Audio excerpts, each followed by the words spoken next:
இங்கே எதிரிலிருந்தும் இல்லங்களிலிருந்தும் இந்த சிறப்பு பட்டிமன்றத்தை கண்டுகளித்து கொண்டிருக்கிற அத்தனை பேருக்கும் எங்கள் புதியகம் தொலைக்காட்சியின் சார்பாக நெஞ்சார்ந்த பொங்கல் நாள் வாழ்த்துக்களை அன்போடு தெரிவித்துக் கொள்கிறோம்.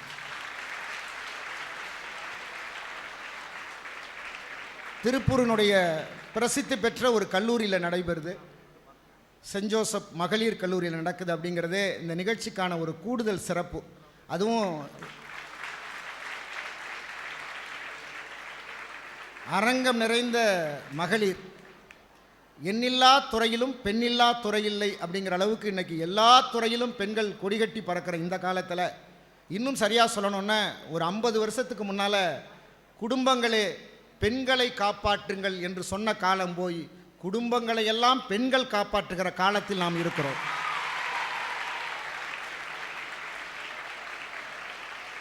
கூடுதலாக இன்னொரு சிறப்பு, திருப்பூரில் இந்த பட்டிமன்றம் நடக்குது.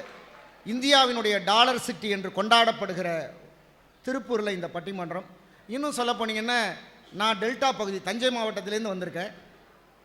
ஒரு 4 ஆண்டுகளுக்கு முன்பு கஜா புயலில் ரொம்ப அதிகமாக பாதிக்கப்பட்டது எங்கள் மாவட்டம். நிறைய பேர் ரோட்டரி சங்கத்திலேருந்து பல பொதுநல அமைப்புகள்லேருந்தெல்லாம் உதவி செஞ்சாங்க. அப்படி அதிகமாக உதவி செய்த மாவட்டம் அப்படின்னு சொன்னால் அது திருப்பூர் மாவட்டம் தான். திருப்பூரை பற்றி ஒரு பழமொழியே சொல்லுவாங்க, நான் நிறைய இடங்களில் சொல்கிறது உண்டு. திருப்பூரில் பிழைக்க தெரியாதவன் திருவோடு எடுத்தாலும் பிழைக்க மாட்டான் அப்படின்னு ஒரு பழமொழி இருக்கும். அதை இங்கே பதிவு செய்து இங்கே அமர்ந்திருக்கிற பெருமக்களை பார்க்குறேன். மாணவிகள் அல்லாத இந்த அரங்கத்திற்கு மேடையில் விருது பெற்ற பெருமக்களை எல்லாம் நாங்கள் பார்க்குறோம். உண்மையிலேயே திருப்பூரினுடைய வேறாகவும் விழுதாகவும் இருக்கக்கூடிய பெருமக்கள் நிறைய பேர் இந்த மேடைக்கு விருது பெற்று இந்த நிகழ்ச்சிக்கு பெருமை சேர்த்திருக்கிறார்கள். அத்தனை பேருக்கும் எங்களுடைய பட்டிமன்ற குழுவின் சார்பாக நெஞ்சார்ந்த நன்றி. குறிப்பாக ரோட்டரி சங்கத்தை சார்ந்த பெருமக்கள், நீங்கள் பொதுவாக ஒரு குழந்தை ஊனமாக பிறந்தால் ஊனமாக தாங்க சாகணும். ஒரு காலத்தில் அப்படி தான் இருந்தது. இந்த குழந்தை கை இல்லாமல் கண் இல்லாமல் எப்படி பிறக்குதோ அப்படி தான் சாகணும். ஆனால் அதை தாண்டி இன்றைக்கி மருத்துவ உலகத்தில் பல சாதனை, குறிப்பாக ரோட்டரி சங்கத்தின் மூலமாக உலகத்தில் 90% போலியோ நோயை ஒழித்த பெருமை ரோட்டரி சங்கத்துக்கு மட்டுமே சேரும். அந்த குழந்தைகளுக்கு ஊற்றுற ஒரு சொட்டு போலியோ மருந்து இருக்குது பார்த்தீங்களா, அதில் ரோட்டரி சங்கத்தினுடைய ஒரு சொட்டு வியர்வையும் அதில் இருக்கிறது என்பதுதான் உண்மை. அவர்களுக்கும் இந்த நேரத்தில் எங்களுடைய பணிவான வணக்கத்தை சொல்லி, இது ஒரு பொங்கல் திருநாள் பட்டிமன்றம். பொதுவாக ஒரு சிறப்பு, உலகத்திலேயே தமிழர்களுக்கு இருக்கிற ஒரு சிறப்பு என்னன்னு கேட்டிங்கன்னா, ஜீவராசிகளை கூட கொண்டாடுகிறவன் தமிழன் தான். மனிதர்களை கொண்டாடுவது பெருசு இல்லைங்க. வாய் பேச முடியாத ஜீவராசிகளை கொண்டாடுறதுக்கு தான் மாட்டுப்பொங்கல். ஏன் மாட்டுப்பொங்கல் உங்களுக்கெல்லாம் தெரிஞ்ச விஷயந்தான். ஏன் மாட்டுப்பொங்கல் நம்ம கொண்டாடுறோங்கிறதுக்கு ஒரே விஷயம்தாங்க. மாடு நமக்கு 5 பொருளை கொடுக்குது, பதிலுக்கு மாட்டுக்கு நாம் 5 பொருளை கொடுக்குறோம். மாடு நமக்கு என்ன கொடுக்குது? பால், மோர், தயிர், வெண்ணெய், நெய், இதை நமக்கு கொடுக்குது. பதிலுக்கு மாட்டுக்கு நாம் என்ன கொடுக்குறோம்? வயலில் விளைஞ்ச நெல்லை எடுத்துகிட்டு வைக்கோலை மாட்டுக்கு கொடுக்குறோம், நெல்லை அரைச்சி தவிட மாட்டுக்கு கொடுக்குறோம், அரிசியை களைஞ்சி கழுநீரை மாட்டுக்கு கொடுக்குறோம், சோறை வடித்து வடிகஞ்சியை மாட்டுக்கு கொடுக்குறோம், இலையில் போட்டு சாப்பிட்டு இலையை நம்ம மாட்டுக்கு கொடுக்குறோம். நமக்கு தேவையானதை மாடு நமக்கு தருகிறது, நமக்கு தேவைப்படாததெல்லாம் மாட்டுக்கு கொடுக்கறதுனால தான் அதுக்கு நன்றி சொல்கிறதுக்காக ஒரு விழா, அதான் மாட்டுப்பொங்கல். இப்படி அற்புதமான நாளில் உங்களையெல்லாம் சந்திப்பதற்கான ஒரு நல்ல சூழலை ஏற்படுத்தி கொடுத்த எங்களுடைய இனிய நண்பர், மரியாதைக்குரிய தெற்கு ரோட்டரி சங்கத்தினுடைய தலைவர், இனிய நண்பர் ரொட்டேரியன் இளங்கோவன் அவர்களுக்கு இந்த நேரத்தில் எங்களுடைய நெஞ்சார்ந்த நன்றியை தெரிவித்துக் கொள்கிறோம். எனக்கு அவர் ஒரு 8 வருஷத்துக்கு முன்னால் அறிமுகமானார். ஒரு பேச்சரங்கத்தில் ஒரு பேச்சாளராக அவரை பார்த்தேன். அன்னைக்கு அவர் பேசுனதை பார்க்கும்போது, 8 வருஷத்துக்கு பிறகு இன்றைக்கி அவர் பேசுகிற பல மேடைகளில் பார்க்கும்போது, மிக உச்சமான குறைந்த நாட்களில் குறைந்த வருடங்களில் ஒரு உச்சமான அற்புதமான பேச்சாளராக அவர் வளர்ந்திருக்கிறார். இன்னும் உச்சத்தை எட்டுவார். இந்த ரோட்டரி சங்கத்தின் மூலமாக பல அரிய காரியங்களை செய்து கொண்டிருக்கிற அவருக்கும் இந்த நேரத்தில் எங்களுடைய வாழ்த்துக்களை சொல்லி, ரொம்ப யதார்த்தமான தலைப்பு, உங்களுக்கான தலைப்பு. சரி, அப்போ பெரியவங்களுக்கு சம்மந்தம் இல்லையா? எல்லாருக்கும் சம்மந்தமான தலைப்பு. ஆனால் பேச போகிறது இளைஞர்கள், உங்களை பற்றி, இளைய சமுதாயத்தை பற்றி பேச போகிறோம். உங்கள் மனசில் என்ன நினச்சிட்டு இருக்கீங்க? இன்றைய இளைய சமுதாயம் சொல்ல நினைப்பது வழி காட்டுங்கள் இல்லை வழி விடுங்கள், இதுதான் தலைப்பு. வழி காட்டுங்கள் அப்படின்னு இந்த 3 பேர், வழி விடுங்கள் அப்படின்னு சொல்கிறதுக்கு இந்த 3 பேர். ஒன்றும் இல்லை, இன்னும் சுருக்கமாக அந்த தலைப்பு புரிகிற மாதிரி சொல்லணுன்னா, சொல் புத்தியா சொந்த புத்தியா, அவ்வளோதான். புரியுதாப்ப? இது சொந்த புத்தி, வழி விடுங்கய்யா நாங்கள் பார்த்துக்குறோம் அப்படின்னு சொல்கிறது இவங்க. சொல் புத்தி, நீங்கள் சொல்லுங்கள் அதுபடி கேட்டு வாழ்க்கையில் நாங்கள் ஜெயிக்கிறோம் அப்படின்னு சொல்கிறதுக்கு இவங்க. ஆக வழி காட்டுங்கள் அப்படின்னு சொல்கிறதுக்கு இவங்க, வழி விடுங்கள் அப்படின்னு சொல்கிறதுக்கு இவங்க. இளைஞர்கள், இன்றைய இளைய சமுதாயம் புத்திசாலியாக இருக்குது. ஆனால் அவங்களுக்கு வழி நடத்துறதுக்கு ஒரு ஆள் வேணும். அந்த வழி நடத்துகிற இடத்துல இருந்தால் மட்டும்தான் அவங்களால ஜெயிக்க முடியும்னு சொல்கிறாங்க. ஆக வழிகாட்டுறதுனால ஜெயிக்கக்கூடிய இளைய சமுதாயம் இருக்குன்னு சொல்கிறதுக்கு இவங்க, எப்படியெல்லாம் இந்த இளைய சமுதாயம் சிந்திக்குதுன்னு சொல்கிறதுக்கு இவங்க. இந்திய தேசத்தினுடைய முதல் ஜனாதிபதி டாக்டர் ராஜேந்திர பிரசாத், அவர்கிட்ட இருக்கிற சிறப்பு என்ன தெரியுங்களா? ஏன் முதல் ஜனாதிபதி ஆனார்? அவரோட சிறப்பு என்ன தெரியுங்களா? அவர் 7வது படிக்கும்போது, இப்போ நமக்கு 7வது படிக்கும்போது நமக்கு வரும்ல பரீட்சையில் கேள்வி, அதே மாதிரி அவர் படிக்கும் போதும் 10 கேள்வி கேட்டு இவற்றில் எவையேனும் 5ஐ மட்டும் எழுதுக, அப்படி தான் நான் கேட்பேன். 10 கேள்வி கேட்டு இவற்றில் எவையேனும் 5ஐ மட்டும் எழுதுக. இவர் என்ன பண்ணியிருக்காரு? 10 கேள்விக்கும் பதில் எழுதிட்டு கீழே எழுதியிருக்காரு, இவற்றில் எவையேனும் 5ஐ மட்டும் திருத்துக அப்படின்னு எழுதியிருக்காரு. எவ்வளோ பெரிய புத்திசாலியாக இருந்தால் இன்றைக்கி முதல் ஜனாதிபதி ஆகியிருப்பார். ஆக பலருக்கு வழிகாட்டி தேவையில்லை அப்படின்னு நினைக்கிறது இவங்க, ஆனால் வழிகாட்டி தேவை அப்படின்னு நினைக்கிறது இவங்க. இந்த பக்கம் பெருமையோடு அமர்ந்திருக்கக்கூடியவர் விஜய் தொலைக்காட்சியில் சமீபத்தில் தமிழ் பேச்சு எங்கள் மூச்சு அப்படிங்கிற நிகழ்ச்சியினுடைய வெற்றியாளர் இவர் தான். அந்த முதல் இடத்தை பிடித்தவர் அவர் தான். இன்றைக்கி ஒரு நல்ல இடத்துக்கு போயிருக்கார். அற்புதமான இளம் பேச்சாளர் காரைக்குடி ராகவேந்திரன் அவர்கள். அடுத்ததாக பேச வந்திருக்கவங்க, அவங்கள பல தொலைக்காட்சியில் பார்த்துருக்கலாம். சமீபத்தில் அவங்க பேசின ஒரு பேச்சு வைரல் ஆச்சு. காரைக்கால் யோகதர்ஷினி அவர்கள். அந்த பக்கம் அந்த அணிக்கு வலு சேர்ப்பதற்காக வந்திருக்காங்க. திருவாரூர்லேருந்து வருகின்றிருக்கக்கூடிய ஆரூர் ஸ்னேகா அவர்கள். இவங்கெல்லாம் எங்களுக்கு வழியை விடுங்க ஐயா, நாங்கள் பார்த்துக்குறோம், எங்களுக்கு தெரியும் வாழ்க்கையில் எப்படி ஜெயிக்கணும்னு எங்களுக்கு தெரியும், எங்களுக்கு வழியை விடுங்கன்னு இவங்க. இல்லை இளைய சமுதாயம் வழிகாட்டுறதுக்கு தான் காத்திருக்கு, நீங்கள் நல்ல வழியை காட்டினா நாங்கள் ஜெயிப்போம்னு சொல்கிறாங்க அப்படின்னு பேசுவதற்காக அந்த அணியில் ஊத்துக்குழி கொங்கு மெட்ரிகுலேஷன் பள்ளியினுடைய ஆசிரியை மரியாதைக்குரிய மனோரஞ்சித மலர் சமீபமாக பல தொலைக்காட்சியில் பேசிகிட்டு இருக்காங்க. ஒரு புது விஷயத்தையும் ஒரு மேடையில் பதிவு செய்யணும்னு நினைக்கக்கூடிய அற்புதமான பேச்சாளர். அவங்களுக்கு நல்ல ஒரு கைத்தட்டல் நம்ம கொடுக்கலாம். அந்த அணியிலே கூடுதலாக பேச வந்திருக்கிறவர், அவங்க பேச வந்திருக்காங்கிறது எங்களுக்கு பெருமை. மருத்துவராக இருக்கிறார். அவர் எவ்வளோ பரபரப்பான மருத்துவர் அப்படின்னு நமக்கு தெரியும்.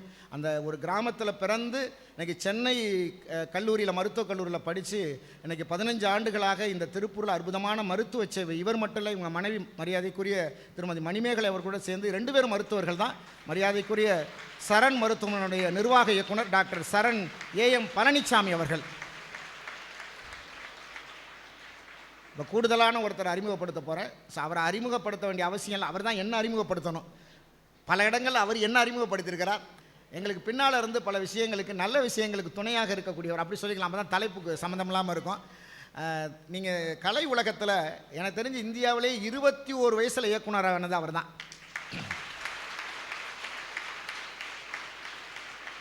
கன்னிராசி படம் பண்ணும்போது அவர் ரொம்ப சின்ன வயசு. அவர் ஹீரோவாக கதாநாயகனாக நடித்த படம் அடுத்து வந்த படம் தான் ஆண் பாவம் தான். அதுக்கு முன்னாலே கன்னிராசின்னு ஒரு படத்தை அவர் இயக்குனார். அந்த படத்தில் கூட பார்த்தீங்கன்னா தெரியும், ஒரு விஷயம் ரொம்ப பிரபலம். அப்போல்லாம் முட்டிருச்சா முட்டிருச்சா முட்டிருச்சா முட்டிருச்சு அப்படின்னு சொல்கிற ஒரு வசனம் ரொம்ப பாப்புலர் அப்போ அந்த ஆண் பாவம் படத்தில். ஸோ அது மட்டும் இல்லை, இன்னொரு விஷயத்தை அவர் திரையுலகத்தில் பண்ணார். இன்றைக்கி அவர் கூட இருந்து வேலை பார்த்த பல உதவி இயக்குனர்கள் இன்றைக்கி பெரிய இடத்துல போயிருக்காங்க. இப்படி அற்புதமான ஒரு இயக்குனராக நடிகராக திரைப்பட உலகத்தில் எல்லா நடிகர்களோடும் அன்பு பாராட்டுகிறவர். நீங்கள் பெரிய இயக்குனர் பெரிய நடிகர் இல்லைங்க, எல்லாருக்கும் பிடித்த மனிதராக அவர் இருக்கிறார். அன்புக்குரிய இனிய சகோதரர் இயக்குனர் நடிகர் பாண்டியராஜன் அவர்கள் அந்த அணிக்கு வந்திருக்காங்க. அவ்வளோதான், இனி பட்டிமன்றம். ஏன்னா அவங்க பேசினா தான் பட்டிமன்றம் களை கட்டுங்கிறதுனால உடனடியாக உங்கள் கைத்தட்டலோடு ராகவேந்திரன் அவர்கள் வருகிறார். முன்னை பொருள்களுக்கெல்லாம் மூத்தவளாய் விளங்குகிற அன்னை தமிழை வாழ்த்தி வணங்கி தொடங்குகிறேன். அன்பு வணக்கம் உங்கள் அனைவருக்கும்.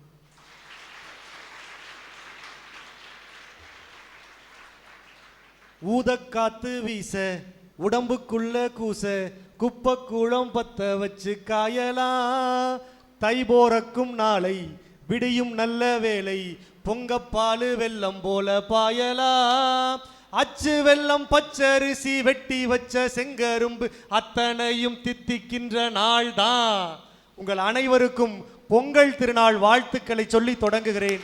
வாழ்த்துக்கள் உங்கள் அனைவருக்கும். நடுவர் அவர்களே, பட்டிமன்றத்தோட தலைப்பு என்ன? இளைய சமுதாயம் என்ன சொல்ல நினைக்குது, அவ்வளவுதான். அதுக்கு 25 பேச கூப்பிட்டுருக்கீங்க, ஒரு நியாயம் இருக்கு. இதெல்லாம் 25. ஆமா, எதிர்த்தாப்புல 55 65 45 ஏங்க அவங்களும் அந்த வயசை கடந்து வந்தவங்க தானே. அவங்க கடந்து வந்திருக்கிறாங்க. அதனால தான் அவங்க வந்து சிக்கல்லையே இருக்கிறாங்க. நாங்கள் இப்போ தான் கடந்துக்கிட்டு இருக்கிறோம். அவங்க அப்டேட்டடாக என்னங்கிறது தெரியாமல் இருக்கிறாங்க. நாங்கள் நாளுக்கு நாள் அப்டேட்டட்னா என்னங்கிறத பார்த்துக்கிட்டே வாழ்ந்துக்கிட்டு இருக்கோம். நாங்கள் சொல்கிறதாங்க சரியாக இருக்கும். ஒன்றும் இல்லை, இன்னைக்கு இளைய சமுதாயம் என்ன பண்ணாலும் தப்பு. 12ஆம் வகுப்பு அவ்வளவு முக்கியம். 12ஆம் வகுப்பு நல்ல மதிப்பெண் வாங்கினாத்தான் உன் வாழ்க்கையை நீ நல்லா நடத்த முடியும், நல்லா கடக்க முடியும், எதிர்காலம் நல்லா இருக்கும். ஒரு பையன் போய் கேட்டான், 12ஆம் வகுப்புல நல்ல மார்க் வாங்கினா என்ன கிடைக்கும்? நல்ல கல்லூரியில நீ பிடிச்ச படிப்பு படிக்கிறதுக்கான வாய்ப்பு கிடைக்கும். சரி, படிச்சு முடிச்சா என்ன கிடைக்கும்? உனக்கு பிடிச்ச கம்பெனியில பிடிச்ச நிறுவனத்துல நிறைய சம்பளத்துல அழகான வேலை கிடைக்கும். சரி, வேலை கிடைக்கும், சம்பளம் கிடைக்கும். அதுக்கப்புறம் என்ன கிடைக்கும்? சம்பளம் நிறைய கிடைச்சு சொகுசா வாழ்ந்தா நாற்காலியில வீட்டு வரவேற்புறையில உட்கார்ந்து கால் மேல கால் போட்டு ராஜா மாதிரி நீ டிவி பார்க்கலாம்டா, யாரும் உன்னை திட்ட மாட்டாங்கன்னு சொன்னான். உடனே இந்த பையன் கேட்டான், இப்பவே நான் வீட்டு வரவேற்புறையில சோஃபா மேல உட்கார்ந்து கால் மேல கால் போட்டு ராஜா மாதிரி தான் டிவி பார்க்கிறேன், நீ மாயா மாதிரி புரணி பேசாம இருந்தான். பேசாம இரு, அவ்வளவுதான். ஒண்ணு வேண்டாங்க. அந்த 12ஆம் வகுப்பு படிக்கிற பையன் பாஸ் ஆகணுங்கிறதுக்காக வீட்டுக்கு ஒரு விருந்தாளி வரக்கூடாது, நம்ம இன்னொரு வீட்டுக்கு விசேஷத்துக்கு போகக்கூடாதுன்னு சொல்லி அத்தனை சிக்கல்களை எங்க தலையில புகுத்துறீங்க. மதிப்பெண்களில் இல்லை வாழ்க்கை, மதிப்பான எண்ணங்களில் தான் இருக்கிறது வாழ்க்கைங்கிறது இளைய சமுதாயத்துக்கு தெரியுங்க. நீங்க வழிகாட்ட வேண்டாம், எங்களுக்கான வழி எங்களுக்கு தெரியும். நாங்க அந்த பாதையில போறோம், எங்க வழி தனி வழி. நீங்க குறுக்க வராம இருந்தாலே போதும். இன்னைக்கு இருக்கிற இளைஞர்களுக்கு ரொம்ப பெரிய பிரச்சனை எது தெரியுமாங்க? ரொம்ப பெரிய பிரச்சனை கம்பேரிஷன். கம்பேரிஷன் தாங்க பெரிய பிரச்சனை. நம்ம வீட்டுக்கு எதிர்த்த வீட்டில் இருக்கிற அமுதாவோட மக சரண்யா ஒரு அரியர் கூட இல்லையாமே, நீ ஃபர்ஸ்ட் செமஸ்டர்லயே ஒரு அரியர் வச்சிட்டியாமே அப்படின்னு வீட்டு வாசல்ல உட்கார்ந்து பாட்டி பேச ஆரம்பிச்சிச்சுன்னு வைங்க, நிறுத்தாது. பசங்களுக்கு எவ்வளவு பிரச்சனை தெரியுமா? நான்லாம் பிஇ படிச்சு முடிச்சுட்டு ஒரு மாசம் வீட்டில் சும்மா இருந்தேங்க. ஒரு மாசம் எங்க வீட்டுக்கு பக்கத்தில் இருக்கிற பாட்டி, எழுத்த தெருவில் இருக்கிற ராமசாமி மையம் பிஇ முடிச்சுட்டு பிஎஸ்என்எல்ல அந்த காலத்திலேயே 1 லட்சம் ரூபாய் சம்பாரிச்சேன், ஆமா நீ வேலைக்கு போகலையான்னுச்சு. படிச்சு முடிச்ச ஒரே மாசத்துல எங்க படிச்சு முடிச்சு ஏதாவது தேர்வு எழுதி அரசு பணிக்கு போகலாம்ங்கிற லட்சியத்தோட என்ன மாதிரி எத்தனையோ லட்சிய இளைஞர்கள் இருக்கலாமா இல்லையா? ஒரு 6 மாசம் வீட்டில் உட்கார வச்சு சோறு போட்டா குறைஞ்சா போயிருவீங்க. இன்னைக்கு இருக்கிற இளைய தலைமுறை பிள்ளைகளுக்கு நீங்க வழிகாட்டுறேங்கிற பேர்ல தவறா வழிநடத்தாம இருந்தாலே போதுங்க. ஒன்றும் வேண்டாம். இன்னைக்கு இருக்கிற இளைஞர்களை நீங்க என்ன சொல்லி மட்டுப்படுத்த நினைக்கிறீங்க? ஒழுங்கா படிக்க மாட்டேங்கிறீங்க, சரியா வேலைக்கு போக மாட்டேங்கிறீங்க, நாங்க சொல்றபடி கேளு, எப்ப பாரு செல்போன்லயே மூழ்கி இருக்கியே, நீ இந்த நாட்டுக்கும் வீட்டுக்கும் என்ன செஞ்ச அதானே கேட்குறீங்க. ஒரே ஒரு உதாரணம் சொல்லிட்டு என்னுடைய பேச்சை நிறைவு செய்யறேங்க. நம்முடைய இந்தியாவில் கடவுளால வஞ்சிக்கப்பட்டு, பெற்றோர்களால கூட வஞ்சிக்கப்பட்டு, கல்வி நிறுவனங்களால வஞ்சிக்கப்பட்டு, சமூகத்தால வஞ்சிக்கப்பட்டு, எல்லோராலையும் வஞ்சிக்கப்பட்டு திருநங்கைகள்ங்கிற ஒரு அற்புதமான பிறப்பு இந்த சமூகத்தில் இருக்கிறாங்க. அவங்களை நீங்க யாராவது வழிகாட்டுறீங்களா? இல்லையே. அவங்களுக்கான வழியை அவங்களே அமைச்சு போராடி இன்னைக்கு திருநங்கைகள்ல இருந்து ஒரு சப் இன்ஸ்பெக்டர், ஒரு டாக்டர், ஒரு இன்ஜினியர் உருவாகி இருக்காங்கன்னா அதுக்கு சொல் புத்தி காரணம் இல்லைங்க, சுய புத்தி தான் காரணம். அது மட்டும் இல்லைங்க, நம்ம திருப்பூரை சார்ந்த பிரதாப்புங்கிற ஒரு இளைஞன் அப்பா அம்மாவினுடைய உதவி இல்லாம, ஆசிரியர்களுடைய உதவி இல்லாம பொறியியல் படிக்கணும்னு நினைச்ச அந்த பையன் பிஎஸ்சி பிசிக்ஸ் படிச்சான். ட்ரோன் காம்படிஷன் நடந்ததுங்க. ஜப்பான்ல நடந்த அந்த ட்ரோன் காம்படிஷனுக்கு தன்னால் முடிந்த அளவிற்கு பொருளாதாரத்தில் என்ன தெரியுமா பண்ணா? ஹோட்டல்ல போய் டேபிள் துடைக்கிற வேலை செஞ்சு சிறுக சிறுக பணத்தை சேர்த்து கொஞ்சம் கொஞ்சமா பணம் சேர்த்து ஒரு பெரிய ட்ரோனை வடிவமைச்சு ஜப்பான்ல நடந்த அந்த போட்டியில போய் கலந்துக்கிட்டான். ஆசிரியர்கள் கையெழுத்து போட்டாதான் அந்த போட்டியில கலந்துக்க முடியுங்கிற அறிவிப்பு வந்தது. பிஹெச்டி முடிச்சிருக்கிற, முனைவர் பட்டம் வாங்கி இருக்கிற எந்த ஆசிரியரும் கையெழுத்து போட்டு கொடுக்கல. ஏன்னா நீ இன்ஜினியரிங் படிக்கலன்னு சொன்னாங்க. ஆனா எப்படியோ அதையெல்லாம் சமாளிச்சு அந்த போட்டியில போய் கலந்துக்கிட்டான். 126 உலக நாடுகளின் மிகப்பெரிய பல்கலைக்கழகங்கள்ல இருந்து பல நூறு மாணவர்கள் போட்டி போட்டாங்க. ஆனா அந்த போட்டியில 70வது பரிசு இவனுக்கு கிடைக்குமான்னு காத்திருந்தான். 70வது பரிசுன்னு யாரையோ அறிவிச்சாங்க. சரி, ஒரு 50வது பரிசாவது நமக்கு கிடைக்குமா அப்படின்னு காத்திருந்தான். 50வது பரிசையும் அறிவிச்சாங்க. கடைசி 10 பரிசு. இந்த 10க்குள்ளேயா நாம இருக்க போறோம்னு சொல்லி தன்னுடைய பேக்கை எல்லாம் கட்டி வெளியில வர்றதுக்கு தயாராகும் போது 3வது பரிசுன்னு சொல்லிட்டாங்க. முதல் பரிசு சம்ஃபோர்டு யூனிவர்சிட்டி அமெரிக்காவுக்கு தான் கிடைக்கும்னு இவனா நினைச்சுக்கிட்டு அரை வாசலை கடக்கும் போது 2ஆம் பரிசு அமெரிக்காவினுடைய சம்ஃபோர்டு யூனிவர்சிட்டின்னு சொன்னாங்க. ஒரு நிமிடம் அதிர்ச்சியாகி திரும்பி பார்த்தான். இவங்களுக்கே 2வது பரிசுனா அப்ப முதல் பரிசு யாருக்குன்னு யோசிச்சான். அரங்கம் அதிர அந்த மேடையில சொன்னாங்க, திருப்பூரை சார்ந்த ட்ரோன் பிரதாப் என்கிற இளைஞருக்கு முதல் பரிசுன்னு சொன்னாங்கன்னா, குடும்பம் வழிகாட்டல, ஆசிரியர் வழிகாட்டல, சமூகம் வழிநடத்தல, அவனுக்கான பாதையை அவனே போட்டுக்கிட்டான். இன்னைக்கு பிரதமர் நரேந்திர மோடி அவனை இந்தியாவினுடைய DRDOவில் பணியாற்றுவதற்கான வேலை வாய்ப்பு ஆணையை கொடுக்கிறாரு. ஜப்பான் அமெரிக்காவில இருந்து எங்க நாட்டுக்காக வேலை செய்ய வாங்கன்னு சொல்லி வேலை வாய்ப்பு ஆணைகளை வழங்கிக்கிட்டு இருக்காங்க. இத்தனையும் ஒரு இளைஞன் செஞ்சதுக்கு பின்னாடி என்ன தெரியுமா இருக்கு? நீங்க வழிகாட்ட வேண்டாம், எங்களுக்கான வழியை விட்டா போதுங்கிற அந்த ஒற்றை குரல் தான் இருக்கிறது. அந்த குரல் நடுவரின் காதுகளுக்கும் கேட்கும் வரை நீங்கள் கைத்தட்டி எங்கள் அணிக்கு ஊக்கமளிக்க வேண்டும் என்று சொல்லி மீண்டும் ஒரு முறை புதுயுகம் நேயர் அத்தனை பேருக்கும் பொங்கல் திருநாள் வாழ்த்துக்களை சொல்லி நிறைவு செய்கிறேன். நன்றி, வணக்கம். ஒரு 80 வருஷத்துக்கு முன்னால் அமெரிக்காவில் ஒரு பள்ளிக்கூடம், ஒரு வகுப்பறையில் ஆசிரியர் பாடம் நடத்துகிறார். சொர்க்கம் நரகத்தை பற்றி சொல்லி கொடுத்தாராம். சொர்க்கம்னா இதுதான், நரகம்னா இதுதான். சொர்க்கம்னா அவ்வளோ சந்தோஷமாக இருக்கும், நரகம்னா இவ்வளோ கஷ்டப்படணும், தப்பு பண்ணுறவங்க இங்கே போவீங்க, நல்லது பண்ணுறவங்க இங்கே போவீங்க அப்படின்னு கேட்டுட்டு மாணவர்களை பார்த்து கேட்டாராம், நீங்கள்லாம் சொர்க்கத்துக்கு போக ஆசைப்படுறீங்களா அல்லது நரகத்துக்கு போக ஆசைப்படுறீங்களான்னு சொன்னபோது எல்லா மாணவர்களும் நாங்கள் சொர்க்கத்துக்கு போகணும்னு சொன்னபோது ஒரு மாணவன் சத்தமே இல்லாமல் அமைதியாக உட்காந்துருந்தான். அந்த மாணவனை பார்த்து கேட்டாரான், என்ன எதுவுமே பதில் சொல்லலை, நீ எங்கே போகணுன்னு ஆசைப்படுற, சொர்க்கமா நரகமான்னு கேட்டபோது அந்த மாணவன் சொன்னான், நான் சொர்க்கத்துக்கு போக ஆசைப்படலை, நரகத்துக்கு போகவும் ஆசைப்படவில்லை, அந்த ஜன்னலுக்கு அப்பால் அதோ தெரிகிற அந்த வெள்ளை மாளிகையை போய் அமர வேண்டும் என்று சொன்ன ஆபிரகாம் லிங்கன் தொடர்ந்து தோல்விங்க. தன்னுடைய சுய நம்பிக்கையை வச்சு வாழ்க்கையில் அந்த உச்சத்துக்கு அடைந்த பல மனிதர்களை நம்ம பார்க்க, விடாமுயற்சியும் நம்பிக்கையும் இருந்தால் ஜெயிக்க முடியும் என்பதை உணர்த்தி கொண்டிருப்பவர்கள் இந்த இளைய சமுதாயம் பதிவு செஞ்சிருக்கார். இல்லை நாங்கள் பேசுகிறோம் அப்போ முடிவு பண்ணிக்கலான்னு உங்கள் கைத்தட்டலோடு கொங்கு மெட்ரிகுலேஷன் பள்ளியினுடைய ஆசிரியை திருமதி மனோரஞ்சித மலர் அவர்கள் நல்ல கைத்தட்டலாம். அழகான செந்தமிழே, அழியாத பெருநிலவே, உன்னை வணங்குகிறேன், உயிர் தமிழே நீ வாழ்கவே. ஒவ்வொரு முறை தேசிய கொடி ஏற்றும் பொழுதும் அந்த தேசிய கொடியில் இருந்து பூக்கள் உதிரும் இல்லையா, அது நமக்காக இரத்தம் சிந்தி போராடி உயிர் நீத்த தியாகிகளின் கூந்தலில் இருந்து உதிர்கின்ற பூக்கள் அப்படின்னு சொல்லுவாங்க. அத்தகைய திருப்பூர் குமரன் வாழ்ந்த இந்த புண்ணிய பூமியை தொட்டு வணங்குகிறேன். தானத்திற்கும் ஞானத்திற்கும் வித்தியாசம் உண்டு. தன்னிடம் இருப்பதை தருவது தானம், தனக்குள் இருப்பதை தருவது ஞானம். அப்படி புதுயுகம் தொலைக்காட்சி மூலமாக தனக்குள் இருக்கும் ஞானத்தை அள்ளி தந்து நம்மை சிரிக்கவும் சிந்திக்கவும் வைக்கும் நடுவர் ஐயா அவர்களுக்கு எனது பணிந்த வணக்கம். நன்றிம்மா. ஒரு தடவை ராவண காவியம் பாடம் முழுவதும் எடுத்து முடிச்சுட்டு ஒரு பையன்கிட்ட கேட்டேன், டே இந்த ராவணனுடைய மனைவி பெயர் என்னடா? முழிச்சான் திருதன்னு, டே சொல்லுடா அப்படின்னு. உடனே முணுமுணுத்தான். டே என்ன முணுமுணுக்கிற, வாயை திறந்து சொல்றா. மிஸ், மற்றவன் மனைவி பேர்லாம் நான் எதுக்கு மிஸ் ஞாபகம் வச்சிருக்கணும்? ஏண்டா 2 கிளாஸ் தொடர்ந்து நான் பாடம் எடுத்திருக்கேன், கேட்டால் நீ சமாளிக்கிறியாடா? உன்னை பார் என்ன செய்கிறேன்னு அதட்டிட்டேன்.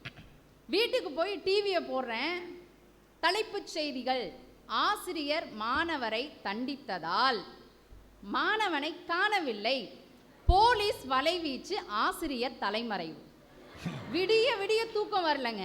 அடுத்த நாள் அந்த பையனை பார்த்த பிறகுதான் என்னால் மூச்சே விட முடியும். காந்தியடிகள்கிட்ட கேட்குறாங்க, ஐயா என்னையா விடுதலை விடுதலைன்னு சொல்கிற, அதை தான் மற்ற நாட்டுக்காரன் எல்லாம் நம்ம நாட்டில் இருக்க எல்லா செல்வத்தையும் அடிச்சுட்டு போயிட்டானே, இனி எதுக்கு விடுதலை அப்படின்னு கேட்டபோது காந்தியடிகள் சொல்கிறாரு, எங்கள் நாட்டில் இருக்க செல்வம் பொருள் எல்லாவற்றையும் எடுத்துக்கொண்டு செல்லலாம், ஆனால் எங்கள்கிட்ட இருக்க மனித நேயத்தை யாராலும் எடுத்து சொல்ல முடியாதுன்னு காந்தியடிகள் சொன்னார். இன்னைக்கு அந்த மனித நேயம் எங்கே இருக்குது? இன்னைக்கு இருக்க ஸ்டூடெண்ட்டை போய் கேளுங்க, 2Gயை பற்றி கேட்டால் சொல்லுவாங்க, 3Gயை பற்றி கேட்டால் சொல்லுவாங்க, 5Gயை கேட்டாலும் சொல்லுவாங்க. எங்க காந்திஜியை பத்தி சொல்லுங்கன்னா ஒன்றும் தெரியாது. பல்லு தேய்க்கிறத விட்டுட்டு செல்ல தேய்க்கிறாங்க. அம்மா அப்பாவை விட்டுட்டு வெளியூருக்கு போவான், ஏன் வெளிநாட்டுக்கே போவான். இந்த செல்போனை விட்டுட்டு பக்கத்தில் இருக்கிற பாத்ரூம் கூட போக மாட்டான். இன்னைக்கு விளையாட்டுலாம் இன்னைக்கு பார்த்தீங்கன்னா ஜல்லிக்கட்டு, நம்ம காங்கைய காளைகளை அடக்கிட்டு அப்படியே ஒரு வீரனா காளையாட்டா நிற்பான். அவனை பார்த்தா காதல் வந்துச்சு. இன்னைக்கு செல்போனை வச்சு விளையாண்டுட்டு வாலிபன் செல்லில் விளையாண்டு தற்கொலை அப்படின்னு வருது. அப்ப இன்னைக்கு இந்த விளையாட்டுகள் கூட எந்த மாதிரியான உடல் ஆரோக்கியத்தையும் மன வலிமையும் தருது. ஃபாஸ்ட் ஃபுட்னு பீஸா பர்கர்னு வாங்கி வாங்கி சாப்பிட்றாங்க. அவ்வளோ ஃபாஸ்டா இந்த உடல் கெட்டு போகுதா இல்லையா?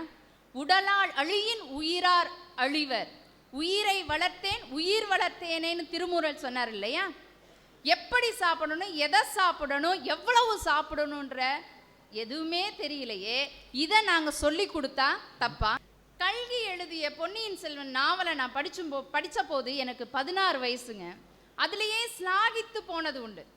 அப்படியே ஆதித்த கரிகாலனே வந்து என்னை குதிரையில் உட்கார வச்சு அப்படியே கூட்டிகிட்டு போன மாதிரிலாம் கற்பனையோடு படித்தது உண்டு. ஆனால் நம்ம பொன்னியின் செல்வன் படம் பார்த்த பிறகு தான் தெரியுது நமக்கு வாய்ச்சதெல்லாம் பழுவேட்டரையன். பொன்னியின் செல்வன் படம் பார்த்துட்டு வந்து ஒரு மாணவன் என்கிட்ட கேட்குறான், மிஸ் இதுதான் சோழர் கால வரலாறா அப்படின்னு. இன்னைக்கு இருக்கக்கூடிய மாணவர்களுக்கு பரபரப்பாக இந்த செல்போனை பார்த்து பார்த்து நிதானமாக உட்காந்து படிக்கிறதுக்கும் எதுக்குமே அவங்களுக்கு நேரம் இல்லைங்க.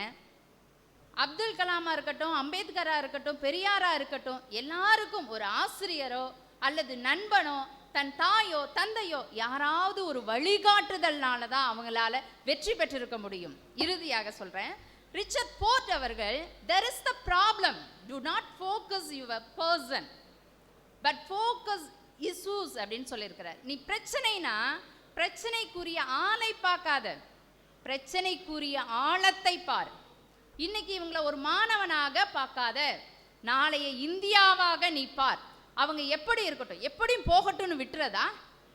விட்டா நீங்களாம் இங்கே வந்து உட்காந்து பேச முடியுமா? நீங்கள் வளர்ந்த மாதிரி இந்த மாணவர்கள்லாம் வளரணும்னா என்னைய மாதிரி ஒரு ஆசிரியரும் மருத்துவரும் சினிமா துறையில் புகழ் உச்சியில் இருக்கக்கூடிய நம்மளுடைய பாண்டியராஜன் சாரும் வழி நடத்தணுமா வேணாமா? அதனால நாங்கள் வழிகாட்டுகிறோம், நீங்கள் சிகரம் தொட. நன்றி, வணக்கம். ஒரு பொறுப்பான ஆசிரியராக அவங்க கருத்தை பதிவு செஞ்சுருக்காங்க. பொதுவாக கிராமத்தில் ஒரு பழமொழி சொல்லுவாங்க, உப்போட அருமையும் அப்பனோட அருமையும் இல்லாத போது தான் தெரியும் அப்படிங்குவாங்க. ஒரு மழை நேரங்க, மழை அப்படியே அதிகமாக பெஞ்சு அப்படியே சாரல் அடிச்சிட்டு இருக்க நேரத்தில் ஒரு அப்பா தன்னுடைய பிள்ளை, ஒரு 4 வயசு பிள்ளையினுடைய விரலை பிடிச்சி அப்படி அழைச்சிட்டு போகிறார். அப்படியே கையை பிடிச்சிருக்கு, அப்பாவோடைய கையை பிடிச்சிருக்கு. அந்த குழந்தை அப்படியே போகுது, நடந்து போகிறாங்க. மழை மறுபடியும் அதிகமாக வந்தோன்னே ஒரு இடத்துல ஒதுங்குறாங்க. திரும்ப மழை விடுது, அந்த பிள்ளையோட திரும்ப நடக்கிறார். அப்போ அந்த குழந்தை அப்பாவை பார்த்து சொன்னதான், அப்பா நிறைய சகதியாக இருக்குது, சேராக இருக்குது, நீங்கள் என் கையை பிடிச்சிங்களேன் அப்படின்னு தான். அப்போ தான் அப்பா கேட்டாரான், நீ என் கையை பிடிச்சிருக்கேல்ல, எதுக்கு நான் உன் கையை பிடிக்கணுன்னாரான். இல்லை நான் உங்கள் கையை பிடிச்சா விட்டாலும் விட்டுருவேன், ஆனால் நீங்கள் என் கையை பிடிச்சா விட்டுற மாட்டீங்கப்பான்னு தான். தந்தையினுடைய அரவணைப்பு, இந்த வழிகாட்டுதல் இல்லாமல் எப்படிங்க அடுத்த கட்டத்துக்கு இன்றைக்கி இளைய சமுதாயம் போக முடியும்னு ஒரு நல்ல பதிவு செஞ்சுருக்காங்க.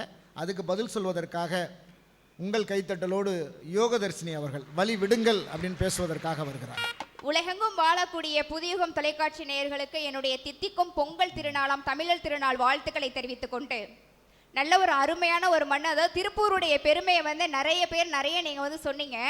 அதாவது திருப்பூர்னு சொன்னாலே முதல் விஷயம், இந்த கொங்கு பகுதியில் சொன்னாலே முதல் விஷயம், எனக்கு ரொம்ப பிடிச்ச விஷயம் என்னன்னா மரியாதை நிறைந்த ஒரு மண்ணுன்னு சொன்னாக்கா அது நம்ம ஊர் தாங்க.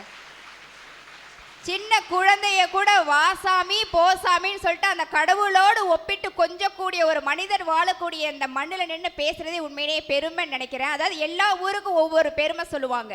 ஈரோடுனா மஞ்சள் நகரம்னு சொல்லுவாங்க, பொள்ளாச்சிக்கு இளநியை சொல்லுவாங்க, திருநெல்வேலினாக்கா அல்வா சொல்லுவாங்க, பழனினா பஞ்சாமிர்தம் சொல்லுவாங்க. ஆனால் திருப்பூர்னு சொன்னாலே வாழ்வுன்னு சொல்லுவாங்கங்க. வந்தாரை வாழ வைக்கக்கூடிய ஒரு மண்ணில் எங்களையும் இன்னைக்கு நீங்கள் வந்துட்டு வரவேற்றிருக்கீங்கன்னு நினைக்கும் போது உண்மையில் ரொம்ப சந்தோஷமாக இருக்குது. அதாவது எங்கள் பிள்ளைங்கள்லாம் எப்படின்னு சொன்னாக்கா, திருவாரூர்னா தேரழகுங்க, திருவாரூர் தேரழகு, திருவிடைமருதூர் தெருவழகு, ஆடும்போது மயிலழகு, பாடும்போது குயிலழகு, விழும்போது அருவியழகு, எழும்போது அலையழகு. எங்க சென்ட் ஜோசப் காலேஜ் மாணவர்களாலே பேரழகுங்க.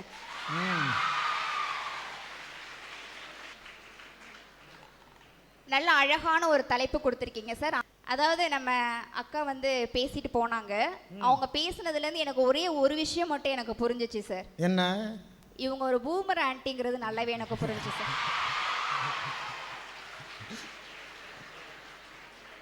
என்ன பேச்சு! நாங்களாம் உங்களுக்கு வழிகாட்டினோம் அல்லவா? ராமர் கதை தெரியுமா? ராவணன் கதை தெரியுமா? சர்வ வல்லமை படைச்ச அமெரிக்காவே கூட நம் இந்தியாவில் கேட்ட ஒரே பிச்சை சுந்தர் பிச்சை தான் சொன்னாக்கா எங்களுடைய இளைஞர்களுக்கு நாங்கள் வளர்ந்துட்டு வரோமா இல்லையா? அதாவதுங்க அதில் கூட பார்த்தீங்கன்னா ராமனோட சீதை பார்த்தீங்கன்னா கூடவே வரேன்னு சொன்னாங்க.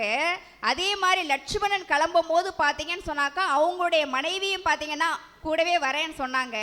ஆனால் அப்போ கூட வந்து லட்சுமணன் என்ன தெரியுமா சொன்னார்? நீ என் கூட வந்தாக்கா என் அண்ணனுக்கு நான் செய்யக்கூடிய அந்த சேவைகள்லாம் என்னால் செய்ய முடியாதுமான்னு சொன்னோடனே அடக்க உடக்கமாக அந்த பொண்ணு உள்ளே உட்காந்துருந்துச்சு. அதெல்லாம் உங்களுக்கு தெரியாது, நீங்கள் அதெல்லாம் படிக்கலை சார். உங்கள்கிட்ட ஒரு கேள்வி கேட்குறேன். நாங்கள் ஆசிரியர்கள்லாம் ஏற்றி விட்டோம், ஆசிரியர்கள்லாம் வழி நடத்துகிறோம்னு சொன்னாங்கல்ல சார். அவங்க படித்தாங்க, அவங்க கஷ்டப்பட்டாங்கிறதுக்காக யூ டை ஒய் மீ. அதாவதுங்க ஒரு குயிலை பார்த்து மனுஷன் சொன்னானா நீ மட்டும் கருப்பா இல்லைன்னா எங்கேயோ போயிடுவேன் நானா. ஒரு மலரை பார்த்து சொன்னானா உங்ககிட்ட மட்டும் இந்த முட்கள் இல்லை அப்படின்னா நீ எங்கேயோ போயிடுவேன் நானா. கடலை பார்த்து சொன்னானா நீ மட்டும் கொஞ்சம் உப்பு கறிக்காமல் இருந்துன்னு வச்சுக்கேன் எங்கேயோ போயிடுவேன் நானா. இது மூணு சொன்னச்சா நீ மட்டும் குறை சொல்லாமல் இருந்தேன் எங்கேயோ போயிருப்பேன்னுச்சான். வந்ததுலேருந்து என்ன குறை? இன்னைக்கு இளைஞர்கள் சரியில்லை, இளைஞர்கள் சரியில்லை. அதாவதுங்க ஒரு விஷயம் சொல்லிட்டாங்க. அதாவது பிறந்தோம், இருந்தோம், இறந்தோம் அப்படின்னு சொல்றது தாங்க அவங்க. ஆனா இன்றைய கால இளைஞர்கள் அப்படி கிடையாதுங்க. பிறந்தோம், இருந்தோம், சிறந்தோம், மக்கள் மனங்களில் நிறைந்தோம் சொல்லி வாழ்ந்து கொண்டிருக்கவங்க தான் எங்களுடைய சாதிக்கக்கூடிய இளைஞர்கள்னு சொன்னாக்க அதாவது என்ன தெரியுமா சொல்லுவீங்க? நீங்களாம் சின்ன பிள்ளைங்க, உங்களுக்கு என்ன தெரியும்? நீங்கள் சொல்லக்கூடிய ஒரே வார்த்தை, எல்லாருமே சொல்லக்கூடிய ஒரே வார்த்தை, நீங்களாம் சின்ன பிள்ளைங்க, உங்களுக்கு என்ன தெரியும்னு சொல்கிறீங்க. இன்னைக்கு உள்ள டெக்னாலஜியை ஒரு தாத்தாவுக்கும் பாட்டிக்கும் சொல்லி கொடுக்குறதே எங்களுடைய சின்ன பிள்ளைங்க தான் சொன்னாக்கா உங்களுக்கு தானங்க இன்னைக்கு நாங்கள் கற்றுக் கொடுத்துக்கிட்டு இருக்கோம். அதாவது மேல்நாட்டில் உள்ள தாய்மார்கள்லாம் அவங்க பிள்ளைக்கு சாப்பாடு ஊட்டும் போது சொல்லுவாங்களாம், ஒழுங்கா சாப்பிடு, இல்லைன்னா கீழ்நாட்டில் பட்னி பசியோடு இருக்கக்கூடிய பிள்ளைங்க உங்க சாப்பாடை பிடுங்கிட்டு போயிடும்னு சொல்லிட்டு அன்னைக்கெல்லாம் சாப்பாடு ஊட்டினாங்களாம். ஆனாக்கா இன்னைக்கு அதே மேல்நாட்டு தாய்மார்கள் சொல்றாங்களாம், ஒழுங்கா படி, இந்தியா மாதிரியான அறிவார்ந்த ஒரு நாட்டில் அறிவார்ந்த மாணவர்கள் இளைய சமுதாயம் இருக்கு, உன்னுடைய வேலையை அவங்க இன்னைக்கு தட்டி பறிச்சுட்டு போயிடுவாங்கன்னு சொன்னாக்கா உலகெங்கும் எல்லா நாடுகளும் இருக்கக்கூடியது எங்களுடைய இளைஞர்கள் தானங்க. நாங்கள் போடக்கூடிய முயற்சி தானங்க. இவ்வளவு ஏங்க இந்த கொரோனா லாக்டவுன் காலத்தில் இந்த காரைக்குடியில் பார்த்தீங்கன்னு சொன்னாக்கா பவாடியான்னு ஒரு பொண்ணுங்க அந்த லாக்டவுன் நேரத்தில் வயக்காட்டிலையும் போய் வேலையும் பார்த்துக்கிட்டு கவர்மெண்ட்டில் அரசாங்கத்தில் கொடுத்த அந்த இலவச லேப்டாப்பில் படித்து டிஎன்பிசி எக்ஸாம் எழுதி இன்னைக்கு டிஜிபியாக இன்னைக்கு போஸ்டிங் வாங்கியிருக்காங்க. அப்படின்னாக்கா இளைஞர்கள் நாங்கள் இன்னைக்கு முயற்சி போடுறோமா இல்லையாங்க? அதாவது தாராபாரதி தான் அழகா சொல்லுவாங்க, வெறுங்கை என்பது மூடத்தனம், வெறுங்கை என்பது மூடத்தனம், உன் 10 விரல்களும் மூலதனம், கருங்கல் பாறையும் நொறுங்கி விடும், உன் கைகளில் பூமி சுழன்று வரும் சொல்லிட்டு எங்களுடைய இளைஞர்கள் அவர்களுடைய முயற்சியினால மட்டும்தான் இன்னைக்கு இந்தியாவே வல்லரசாக்கக்கூடிய நிலையில இன்னைக்கு இந்தியாவே முன்னேற்றி கொண்டு போயிட்டு இருக்காங்கன்னு சொன்னாக்கா என்னன்னைக்குமே பார்த்தீங்கன்னு சொன்னாக்கா எங்களை எங்க வழியில விட்டாலே நாங்கள் நல்லபடியாக அந்த நாட்டை உயர்த்தி கொண்டு போவோம், எங்கள் வீட்டை உயர்த்தி கொண்டு போவோம்னு சொல்லிட்டு அற்புதமான வாய்ப்புக்கு நன்றி பாராட்டி, செத்தவங்களுக்கு செல வச்சு மாலை போடுறதை விட்டு உங்களுக்கு பெத்தவங்களுக்கு இலை வச்சு சோறு போடுங்க. எல்லா நாளும் எல்லா குடும்பமும் சந்தோஷமா இருக்கும். நன்றி, வணக்கம். மனிதனுக்கும் இயற்கைக்கும் ஒரு போட்டி வந்ததான். இயற்கைக்கும் மனிதனுக்கும்.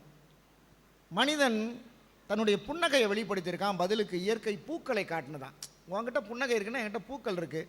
மனிதன் கோபத்தை வெளிப்படுத்தியிருக்கான், உடனே இயற்கை அப்படியே புயலை, சூறாவளி புயலை அப்படியே காட்டியிருக்கு. உங்ககிட்ட கோபம் இருக்குன்னா என்கிட்ட பூகம் இருக்குது, புயல் இருக்குன்னு.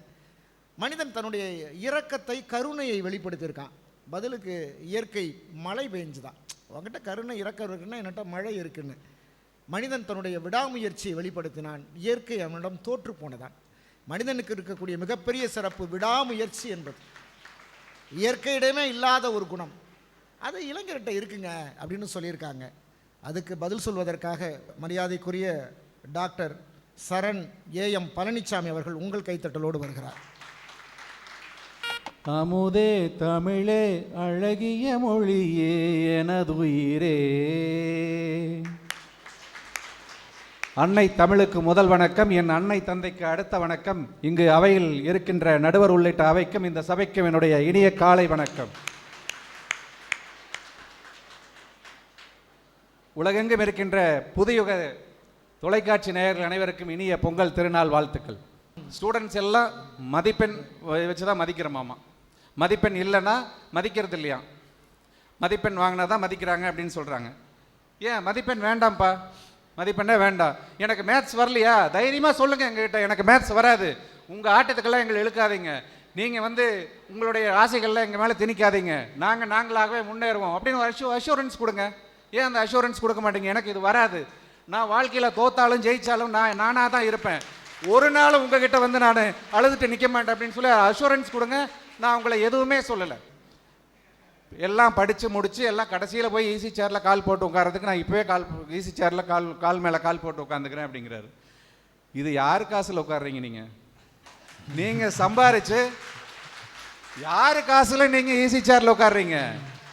நீங்கள் சம்பாரிச்சு நீங்கள் ஒரு படித்து பெரிய ஆளாகி சம்பாரிச்சு அதுக்கப்புறம் உட்காருங்க. அப்புறம் திருநங்கைகள்னு ஒரு குரூப் சொன்னார். திருநங்கைகளுக்கு நீங்கள் என்ன பண்ணீங்க அப்படின்னு சொல்லி.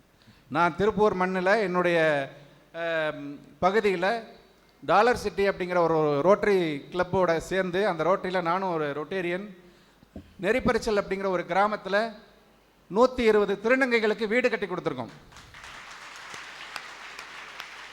அந்த திருநங்கைகளுடைய வாழ்க்கைகளை ஒளியேற்றணும் அப்படிங்கிறதுக்காக, அவங்கள முன்னுக்கு கொண்டு வரணும் அப்படிங்கிறதுக்காக வீடு கட்டி கொடுத்து, அவங்களுக்கு இன்றைக்கி படிப்பறிவுகள் கொடுத்து, அவனுக்கு மருத்துவ சுகாதார வசதிகள்லாம் செஞ்சு கொடுத்துருக்குறோம். அந்த ரோட்டரி கிளப் அந்த வேலையை செஞ்சுருக்கு அப்படிங்கிறத உங்களுக்கு தாழ்மையோடு சொல்லிக்கிறேன். இன்னைக்கு இளைய பாரதம்னு சொன்னார். இளைய பாரதம் அப்படின்னா அந்த வார்த்தையை எவ்வளோ அழகாக இருக்குது பாருங்கள். அதுதான் தமிழ். அந்த வார்த்தையை கேட்டாலே ஒரு இளையராஜா மியூசிக் கேட்குற மாதிரி இல்லை? அன்னைக்கு இருந்த இளைய பாரதம் எப்படி இருந்தது? ஒளி படைத்த கண்ணினாய் வா வா வா, உறுதி கொண்ட நெஞ்சினாய் வா வா வா, வலிமை கொண்ட தோழினாய் வா வா வா, தெளிமை பெற்ற மதியினாய் வா வா வா அப்படின்னாரு. இன்னைக்கு தெளிமை பெற்ற மதி இருக்கா ஸ்டூடெண்ட்ஸ் கிட்ட? ஸ்டூடெண்ட்ஸ் இல்லை, இளைஞர்கள்கிட்ட. ஆனால் நம்ம அடுத்த ஜென்ரேஷன் நம்மளை விட ரொம்ப புத்திசாலிங்க, அதில் மறுக்கிறதுக்கு இடமே இல்லை. அவங்க புத்தியை நான் ஒரு நாளும் குறைச்சி மதிப்பில்லை. ஆனால் தெளிமை பெற்ற மதி இருக்கா அப்படிங்கிறது தான். இந்த மாதிரி விஷயங்களை தானே நாங்கள் இன்றைக்கி பண்ணிகிட்டு இருக்கிறோம். அது தவறு செய்கிறது பெருசு இல்லை, தவறு செய்கிறது திருத்திக்கோன்னு சொல்கிறோம். அதான் சொல்கிறோம், சிந்தித்து பார்த்து செய்கையை மாத்து, சிறுசாயிருக்கையில் திருத்திக்கோ, தவறு சிறுசாயிருக்கையில் திருத்திக்கோ, அது தெரிஞ்சும் தெரியாம நடந்திருந்தா அது திரும்பவும் வராம பார்த்துக்கோ. தெரிஞ்சும் தெரியாமல் நீங்கள் தப்பு பண்ணால் கூடாது, திரும்பவும் செய்யக்கூடாது அப்படிங்கிறதுக்காக மட்டும்தான் இதை நாங்கள் சொல்கிறோம் அப்படிங்கிறத சொல்லிட்டு, நாளைக்கு ஒரு அப்துல் கலாம் கண்ட ஒரு வலிமையான இந்தியாவை காணணும்னு சொன்னால் இந்த இளைய தலைமுறையை ஒருங்கிணைக்கணும், இந்த இளைய தலைமுறைக்கு வழிகாட்டணும், இந்த இளைஞர் சக்தியை பயன்படுத்திக்கணும் அப்படின்னு சொன்னால் இவங்களுக்கெல்லாம் நம்ம நல்ல வழி காட்டத்தான் வேண்டும் என்று கூறி நல்ல வாய்ப்புக்கு நன்றி பாராட்டி விடைபெறுகிறேன். நன்றி, வணக்கம். உடனடியாக உங்கள் கைத்தட்டலோடு ஆரூர் சினேகா அவர்கள் வருகிறார். தேவாரம், திருவாசகம், திருப்பாவை, திருவம்பாவை, திருவிசைப்பா, திருப்பல்லாண்டு, கந்தர் அனுபூதி, இந்த புராணம், பெரிய புராணம், நாச்சியார் திருமொழி, ஆழ்வார் பாசுரங்கள் என்று பக்தி இலக்கியங்கள், நற்றிணை, குறுந்தொகை, ஐங்குறுநூறு, அகநானூறு, புறநானூறு, 10 பரிபாடல், கலித்தொகை என்று 8 தொகை சங்க நூல்கள், திருமுருகாற்றுப்படை, பெருமானாற்றுப்படை, சிறுபானாற்றுப்படை, பொருணராற்றுப்படை, முல்லைப்பாட்டு, மதுரை கஞ்சி, நடுநல்வாடை என்று 10 பாட்டு சங்க நூல்கள், தேவாரம், திருக்குறள், நாலடியார், நான்மணிக்கடிகை, இன்னா 40, இனியவை 40, கார் 40, கள்ளவழி 40, ஐந்தனை 50, திணைமொழி 50, கைநிலை, பழமொழி 400 என்று 14 கீழ்கணக்கு நூல்கள், சிலப்பதிகாரம், மணிமேகலை, சீவக சிந்தாமணி, வளையாபதி, குண்டலகேசி என்ற 50 காப்பியம், உதயகுமார காவியம், நாககுமார காவியம், யசோதர காவியம், சூளாமணி, நீலகேசி என்ற 5 காப்பியங்கள், இவை யாவும் தன்னகத்தே போதாது என்று அகத்தியம், தொல்காப்பியம், புறப்பொருள் வெண்பாமலை என்று இலக்கண நூல், கம்பராமாயணம் என்ற வழிநூல், இவை அத்துணையும் தன்னகத்தே போதாது என்று சாதகம், பிள்ளைத்தமிழ், பரணி, கள்ளம்பகம், அகப்பொருள் கோவை, ஐந்திணை செய்யுள், மும்மணி கோவை, வறுக்க கோவை, அனுராக மாலை, அட்டமங்கலம், இணைமணி மாலை, இரட்டை மணி மாலை, நான்மணி மாலை, நவமணி மாலை, நாம மாலை, பலசந்த மாலை, கலம்பக மாலை, மணிமாலை, பெருமகிழ்ச்சி மாலை, வேணின் மாலை, வசந்த மாலை, தாரக மாலை, தண்டவ மாலை, உட்பவ மாலை, வீரவட்சி மாலை, வெற்றி கரந்தை மஞ்சரி, போர்க்கழு பஞ்சி, வரலாற்று வஞ்சி, காஞ்சி மாலை, நொச்சி மாலை, உளுஞ்சை மாலை, தும்பை மாலை, வதோரண மஞ்சரி, என் செய்யுள், தொடர்நிலை செய்யுள், ஒளியல் அந்தாதி, நூற்றந்தாதி, பதிற்றந்தாதி, உலா உலாமடல், வளமடல், ஒருபா ஒருபத்து, இருபா இருபத்து, ஆற்றுப்படை, கண்படை நிலை, துயிலடை நிலை, ஊரினிசை, பெயரினிசை, ஊர்நெரிசை, பெயர்நெரிசை, ஊர்விளக்கம், புறநிலை, கடைநிலை, கையறு நிலை, தசாங்க தையல், அரசன் விடுத்தம், மங்களவள்ளை, தூது, 40 குளமகன், தண்டகம், சதிகம், பதகம், செவியரு, உருபு, பாதாதி, கேசம், கேசாதி, பாதம், குளத்திப்பாட்டு, உளத்திப்பாட்டு, ஊசல், எழுகுற்றிருக்கை, சின்னப்பூ, விருத்த விளக்கணம், பெருமங்கலம், பெருங்காப்பியம், சிறுங்காப்பியம் என 96 சிற்றிலக்கியங்கள்.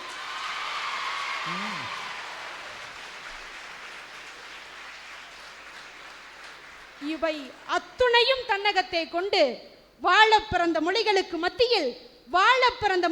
மத்தியில் இன்று உலகில் பல மொழிகளை வாழ்வித்துக் கொண்டிருக்கக்கூடிய ஆழ பிறந்த மொழியான என் அன்னை மொழியாம் தாய்மொழியை தொட்டு தொடங்குகிறேன். திரு ஆரூர் தமிழச்சியின் தலை சிறந்த தன்மான வணக்கங்கள். ஆனா நடுவர் அவர்களை எல்லாரும் சொல்லுவாங்க, வந்தாரை வாழ வைக்கும் சென்னை, வந்தாரை வாழ வைக்கும் சென்னைன்னு.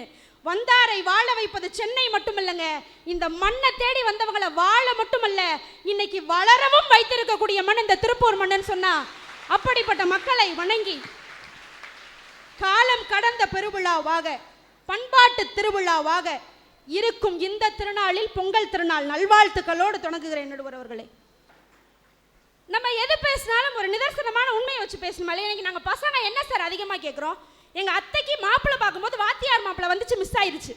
அதனால எங்கள் அத்தைக்கு என்ன டீச்சருக்கு படிக்க வைக்கணும்னு ஆசை, அக்கௌண்ட்ஸ் படிச்ச என்ன டாக்டர் ஆகணும்னு எங்கள் அம்மாவுக்கு ஆசை, இன்ஜினியரிங்னா என்னன்னே தெரியாத என்ன இன்ஜினியரிங் சேர்த்து வைக்கணும்னு எங்கள் அப்பாவுக்கு ஆசை. 12வதே எவ்வளோ கஷ்டப்பட்டு பாஸ் பண்ணேன்ற ஏன் நிலைமை எனக்கு தான் தெரியும். புரிஞ்சுங்க. இதெல்லாம் இல்லாம பொதுவா நீங்க ஒரே ஒரு விஷயம் கவனிச்சு பாருங்க, சொந்தக்காரனுக்கெல்லாம் பொது அறிவு கம்மி, பொதுவாவே கொஞ்சம் அறிவு கம்மி. அவங்க எல்லாம் போற போக்குல அவங்க வேலையை மட்டும் பார்க்கவே மாட்டாங்க சார். தான் வேலை இருந்தாலும் 10 நிமிஷம் ஒதுக்கி பொருத்தி போட்டு போற வேலையை மட்டும் ரொம்ப பர்ஃபெக்டா செய்யக்கூடியவர்கள் சொந்தக்காரர்கள். இவங்கெல்லாம் நமக்கு வந்து வழிகாட்டுறாங்களாம். எங்க மாமா ஒருத்தவர் அந்த காலத்துல 9th 3rd இயர், இப்போ வரைக்குமே அவ்வளவுதான் படிச்சிருக்காரு. என்னது 9th 3rd year, 9th 1st year, 9th 2nd year, 9th 3rd year. அதெல்லாம் என் தம்பிக்கு அட்வைஸ் பண்ணுது. என் தம்பி பிஎஸ்சி கெமிஸ்ட்ரி, மாப்பிள்ள எப்படியாச்சும் படிச்சு சிவில் இன்ஜினியர் ஆயிருங்க மாப்பிள்ள. மூதேவி ஆர்ட்ஸ் படிச்சா இன்ஜினியர் ஆகக்கூடாதுன்ற அறிவு கூட இல்லாம அட்வைஸ் பண்ணணுங்கிற பேர்ல வாயை தூக்கிட்டு கிளம்பி வந்துடுறது. கொஞ்சமாச்சும் நான் தெரியாம தான் கேட்குறேன், எல்லாரும் 99 வாங்கணும் 100 வாங்கணும்னா இந்த 35 45 யாரு தான் சார் வாங்குறது? எல்லாரும் டாக்டர் இன்ஜினியர் ஆகணும்னா ஆர்ட்ஸ் படிச்சனா எங்க வேலைக்கு போறது? இந்த 95 100 வாங்குறாள் வெளிநாட்டுக்கு போயிடுறாங்க. இந்த 40 45 வாங்குறாள் தான் உள்நாட்டில் வேலை பார்க்குறான். உள்ளபடியே எனக்குலாம் ரொம்ப வருத்தம் சார். நியூட்டன் தலையில் ஆப்பிள் விழுந்ததுக்கு பதிலாக ஒரு பெரிய சைஸ் பலாப்பழமா விழுந்திருந்தா இந்த விதியை படிச்சு என் வாழ்க்கை இப்படி போகணும்னு அவசியமே இருந்திருக்காரு. அவர் தலையில் விழுக சொல்றியாம்மா? எவ்வளோ பெரிய அற்புதமான விதியை கண்டுபிடிச்சிருக்கிறாரு சார். நான் அது தப்புன்னே சொல்லலை. இன்னைக்கு உள்ள பசங்களுக்கு நியூட்டன் லா தெரியுது, பூமி எங்கிட்ட சுத்துது எப்படி சுத்துதுன்னு தெரியுது, பித்தாகரஸ் தியரம் தெரியுது. பேங்க்ல விட்டு ஒரு செல்லான ஃபில் பண்ண சொன்னா தத்தகா புத்தகான்னு முழிக்கிறான். வாழ்க்கையில என்ன வேணும், ஒரு பேங்க்குக்கு போனா என்ன ஃபில் பண்ணணும், எப்படி இருக்கணும்னு அதை கூட சொல்லி தெரியாத கல்வி இன்னைக்கு நீங்க வழிகாட்டுதுன்னு சொல்லி பேசுறதுல எப்படிதான் அர்த்தம் இருக்குன்னு எனக்கு புரியல.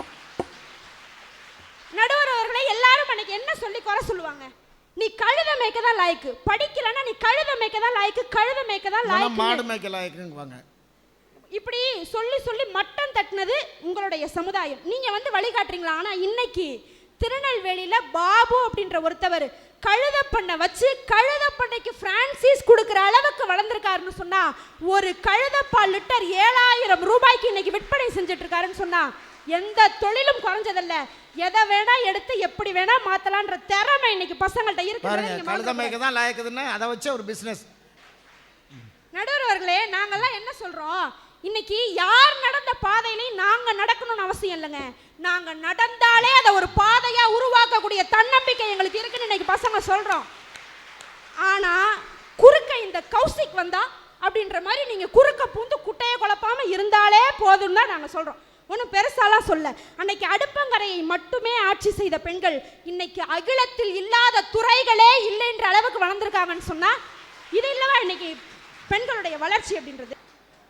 நீங்க எல்லாருமே வந்து வந்து ஃபோனை வச்சு நிறைய சொன்னீங்க இல்லையா, ஃபோனு பிரச்சனை. என் வீட்டிலலாம் நாங்கள் துணியை துவைச்சு துணியை காயப்போட்டு துணியை மடித்து வச்சு அதை எடுத்து வச்சு இவ்வளோ வேலை பார்க்கும்போது எங்கள் அம்மா கண்ணுக்கு அது தெரியவே தெரியாது சார். ஒரே ஒரு நிமிஷம் சார், அந்த ஃபோனை எடுத்து அன்லாக் தான் சார் பண்ணியிருப்பேன். எப்போ பார்த்தாலும் ஃபோன். நீங்கள் இன்னைக்கு எல்லாருமே ஃபோனை வச்சுட்டு இருக்காங்க. உலகமே ஃபோனில் இருக்குது நீங்கள் கம்ப்ளைண்ட் பண்ணுறீங்க. ஆனால் உலகமே இன்னைக்கு ஃபோனுக்குள்ளே இருக்குது டீச்சர். அதை வச்சு நாங்கள் எவ்வளவோ கற்றுக்குறோன்ற உண்மையை தான் நாங்கள் சொல்கிறோம். இன்னைக்கு பசங்க அதை வச்சு எவ்வளவோ சாதிக்கிறாங்க சார். நீங்கள் அண்ணன் மதிப்பு உயர்வதை பற்றி பேசுனதுக்கு சார் கூட ரொம்ப கோவப்பட்டார். அவ்வளோலாம் டென்ஷன் ஆகாதீங்க சார், இந்த வயசுக்கு அதெல்லாம் நல்லதுக்கு இல்லை.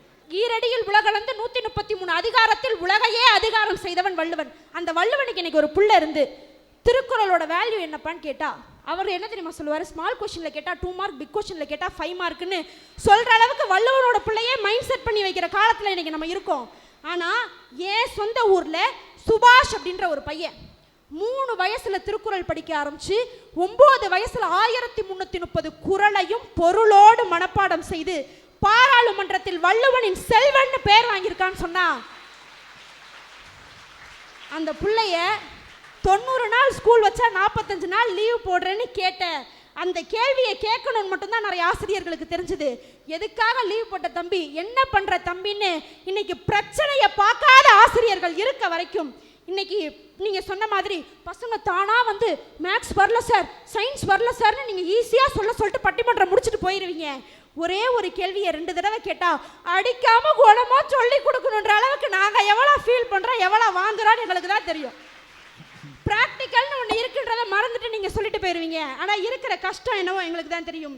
நிறைவாக நடுவர் அவர்களே, இந்த வாழ்க்கை என்பது கிடைச்சதை ஏற்றுக்கிறதுக்கும் பிடிச்சதை பண்ணுறதுக்குமான இடையில ஒரு போராட்டம் இருக்கு இல்லையா?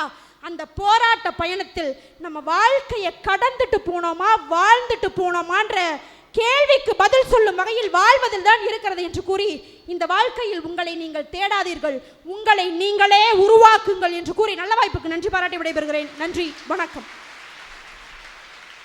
இந்த வாழ்க்கையில் உங்களை தேடாதீர்கள், வாழ்க்கையை நீங்களே உருவாக்குங்கள் அப்படின்னாங்க. இப்போது பட்டிமன்றத்தினுடைய நிறைவு பேச்சாளர் நான் சொன்ன மாதிரி அவங்க இந்த மேடையில் வந்து அமர்ந்திருக்கிறது எங்களுக்கு கிடைத்த மிகப்பெரிய கௌரவம். சகோதரர் இயக்குனர் கலைமாமணி நடிகர் பாண்டியராஜன் அவர்கள்.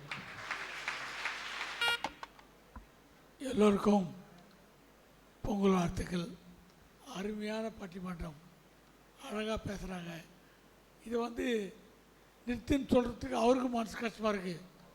பேசுன்னு சொன்னால் உங்களுக்கு கஷ்டமாக இருக்கும்னு அவர் ஃபீல் பண்ணுறாரு.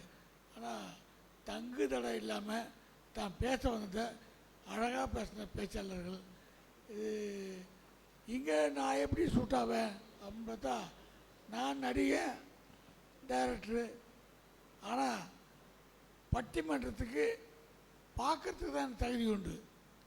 நானும் நல்லா பேசுகிறேன்ட்டு அப்படி இப்படி கூப்பிட்டு வந்து எனக்கு பட்டிமன்ற குரு திரு ஞானசம்பந்த ஐயா, அவர் தான் சின்ன பையனை கூப்பிட்டு வந்து வாங்க பேசுங்க அப்படின்னு சொல்லிட்டு, சாரி எழுதி வச்சு பேசணுமா, குறிப்பெடுத்து பாக்கெட்டில் வச்சுட்டு வந்து பார்ப்பேன். அந்த சட்டையை கழட்டி போட்டுருப்பேன், வேறு சட்டை போட்டிருப்பேன். அப்புறம் சில நேரத்தில் பேப்பர் எடுப்பேன், நேரத்தில் பேப்பர் எடுக்காமல் பேசுவேன். அவர் பேப்பர் எழுதி வச்சிங்க, ஆனால் எடுக்காதீங்க, பேசி பாருங்க சார், ரொம்ப போகுது, எனக்கு டாபிக் கிடைக்கலாம், அப்படியே தைரியமாக பேசுங்க. அப்படியே பேசி நான் அமெரிக்காவில் போய் ஒரு 40 பட்டிமன்றம் பேசியிருக்கேன். திரு முனைவர் ஞானசம்பந்தம் ஐயா அவர்கள் உங்களை பட்டிமன்றத்துக்கு கூட்டு வந்தார், நீங்கள் அவரை சினிமா கூட்டு போயிட்டீங்க. அவரு இப்போ சினிமா கொண்டாரு. ஒரு நாள் ஃபோன் பண்ணுறேன், நான் ஷூட்டிங் போகிறேன்னாரு, சார் நான் பட்டிமன்றம் போகிறேன். 2 பேரும் மாறி. எந்த விஷயத்தையும் ஒத்து கவனிக்க வேணும். மாணவிகளுக்கு சொல்ல வேணாம். நீங்கள் ஒரு 2 கண் இல்லை 4 கண்ணில் பார்க்குறீங்க, பார்த்து நீங்கள் எல்லாம் கிரகிக்கிறீங்க. அதுவும் இந்த கால மாணவிகளுக்கு பயங்கர கிரகிக்கிற பவர், நாலேஜ். அதனால் நாங்கள் பேசும்போது அளந்து பேசணும். நான் இங்கே வந்து என் துறையை பற்றி பேசினா போதும், இந்த வரேன். எந்த வேலை பார்த்தாலும் இதில் என்ன இருக்கு, இது நான் செய்ய வேணுமா, செஞ்சு காமிச்சிட்டு அடுத்து என்ன அதான் சார் தெரியாதுணும், தெரிஞ்சுக்கணும், கேட்கணும், அது சொல்லிக் கொடுக்க ஒரு குரு வேணும். இப்போது திருப்பூர்னாவே ட்ரெஸ்ஸு தான். பொங்கலுக்கு எல்லாருக்கும் ட்ரெஸ் எடுத்து கொடுக்கும்போது திருப்பூரை நினைக்காம இருக்கவே முடியாது. எல்லா பசங்களும் ட்ரெஸ்ஸு. இப்போ டெய்லர் கட்டில் போங்க, அங்கே பட்டன் கட்டுவாங்க காஜா எடுத்து. இப்போலாம் ரொம்ப இது ஆயிடுச்சா, முன்னாடிலாம் பட்டன் கட்டுவாங்க, கையில் தான் கட்டுவாங்க. கையில் கட்டுவாங்க.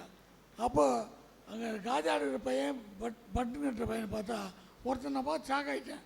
என்னென்னா அவன் பேசாமல் உட்காந்து கை நீட்டு 2 வத்தி குச்சி வச்சுருக்கான். வச்சுட்டு அதை எடுத்து அப்படின்ட்டு வட்டி வச்சுக்கிறான். இன்னொரு வத்தி குச்சி எடுத்து அப்படின்ட்டு வச்சிடறான். என்ன தம்பி பண்ணுற அப்படின்னா, எங்கள் வாத்தியார் சொல்லி கொடுத்துருக்காரு அந்த சீனியர் டெய்லர். என்னென்னா இப்படி எடுக்கிற வத்தி குச்சியை டக்குன்னு பக்கத்துக்கு கடை குச்சிடக்கூடாது. இங்கே எடுக்கிறது இங்கே தான் போகணும், இங்கே இருக்கிறது இங்கே தான் போகணும். அதான் ப்ராக்டிஸு. இதை நம்ம யார்கிட்ட சொன்னோம்னு வச்சுக்க, இதெல்லாம் லூஸ் தரமாக இருக்குது, அப்படி தான் ஆரம்பிக்கணும். அப்படி ஆரம்பித்தோம்னா பெரிய டெய்லர் ஆகும். சினிமாவில் எங்களுக்கு நிறைய விஷயம் ஆச்சரியமாக இருக்கும்.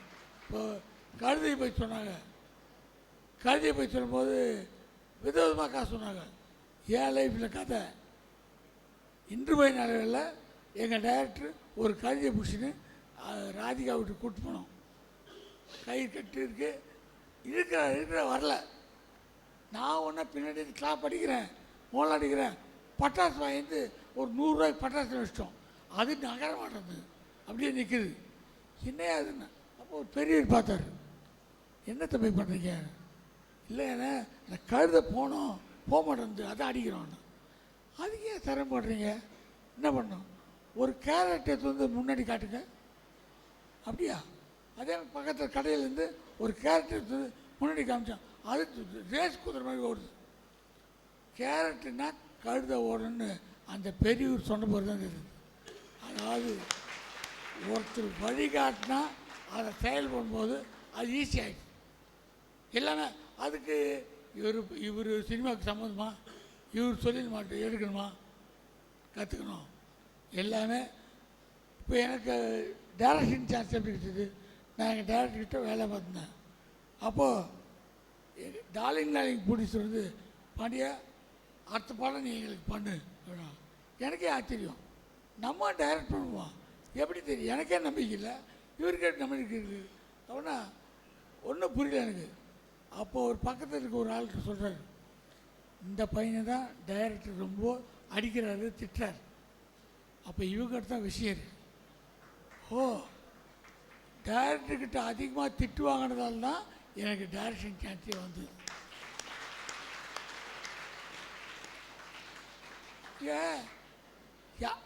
டைரக்ஷன் சான்ஸ் கேட்டு போனீங்கன்னாவே நீங்கள் யார்கிட்ட இருந்தீங்க, எந்த டைரக்டர்கிட்ட அசிஸ்டண்டாக இருந்தீங்க, முதல் கேள்வி தான்.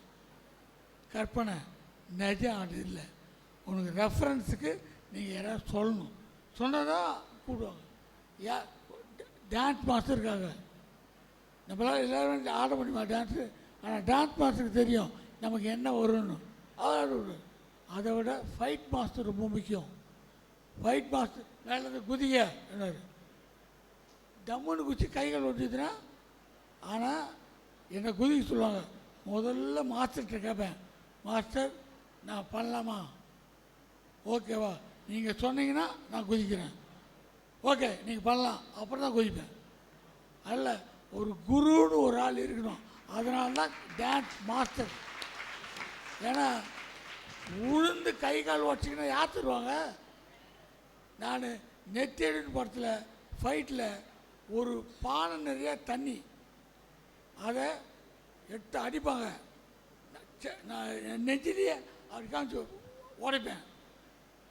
அதை முதல்ல எடுக்கும்போது நான் உள்ள ஸ்பாஞ்சில் வச்சுட்டேன், ஒரு தரமே வச்சுட்டு உடைங்கன்னா ஸ்லோ மோஷனில் உடைக்கிறாங்க. ஜமால் உடையில தொப்பு வச்சு அம்மான்னு போய் கத்தி உட்காண்டேன் ஒரு.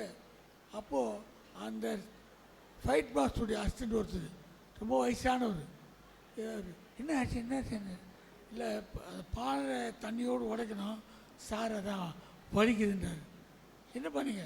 தண்ணி ஊற்ற அடித்தோம், அது உள்ளே ஸ்பாஞ்சில் வச்சுக்குது. ஏன் அப்படி பண்ணிட்டீங்க அப்படின்னு சொல்லிட்டு உடனே அந்த ஒரு ராடு இரும்பில் அதை எடுத்து சட்டைக்குள்ள வச்சார் மறைச்சி. இப்போ அடிங்கிறார். அடுத்த சட்டமான ஓட்டி போச்சு. அதான் அனுபவம். இல்லைன்னா எவ்வளோ பெரிய ரிஸ்க்காக இருக்கும். எல்லாத்துலேயுமே அந்த அனுபவம் இருக்கணும். அதை தெரிஞ்சவங்களுக்கு தான் அந்த விஷயத்தை பற்றி தெரியும். எப்பவுமே சொல்லுவாங்க, மாதா பிதா குரு தெய்வம். குருன்றவங்க இல்லைன்னா நம்ம செய்கிற செயல் கான்ஃபிடன்ஸாக இருக்கணும். அவங்க சொல்கிறாங்களா அந்த இளவட்டம், அவங்க சொல்லும்போது உங்களுக்கு எல்லாம் வயசானவங்க நம்ம பேசுகிறாங்கல்ல. நம்ம நடுவர் சொன்னார், சாரு முதல் படம் டைரக்ட் பண்ணும்போது 21 வயசு. நான் 21 வயசில் டைரக்ட் பண்ணேன்னா அது இந்த இடத்துக்கு சொல்லிக்க முடியுது. ஏன்னா 21 வயசுலேயே நான் அவ்வளோ ஆளுங்களை பார்த்துருக்கேன், அவ்வளோ ஷூட்டிங்கை பார்த்துருக்கேன். நான் 17 வயசுலேயே அசிஸ்டன்ட் டைரக்டர். அந்த அனுபவம் தான் எனக்கு இங்கே கற்றுக் கொடுத்தது. அதனால்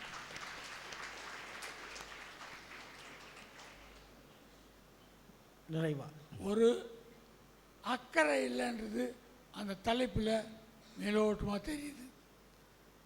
எங்களுக்கெல்லாம் வழிகாட்டுவானா, நான் பார்த்துருவோம். ஆனால் இங்கே ஒரு குரு இருக்குன்னு சொல்கிறது ஒரு பொறுப்பு இருக்குது. பொறுப்போடு எந்த வேலை செஞ்சாலும் வெற்றி பெறுவோம். இந்த சென்ட் ஜோசப் பற்றி ஒரு மாயாஜாலம் சொல்கிறேன். உண்மையிலேயே நான் ஒரு 10 நாளாக உடம்பு சரியில்லை. முந்தா நாள் ஹாஸ்பிட்டலில் டிஸ்சார்ஜ் ஆகி வந்தேன். இங்கே கூப்பிடும்போது கூட இல்லை, நம்ம வீட்டிலே ஹாஸ்பிட்டலே படுத்துருந்தோம்னா ஒரு மாதிரி இருக்கு. சரி போயிட்டு வந்துடும் திருப்பூர் அப்படின்னு. நான் கிளம்பும்போது என் மனைவி இல்லை, நானும் வரேன் உடம்பு பார்த்துட்டு உடனே சரி வா அப்படின்ட்டு யார்கிட்ட எல்லாம் வந்தோம்.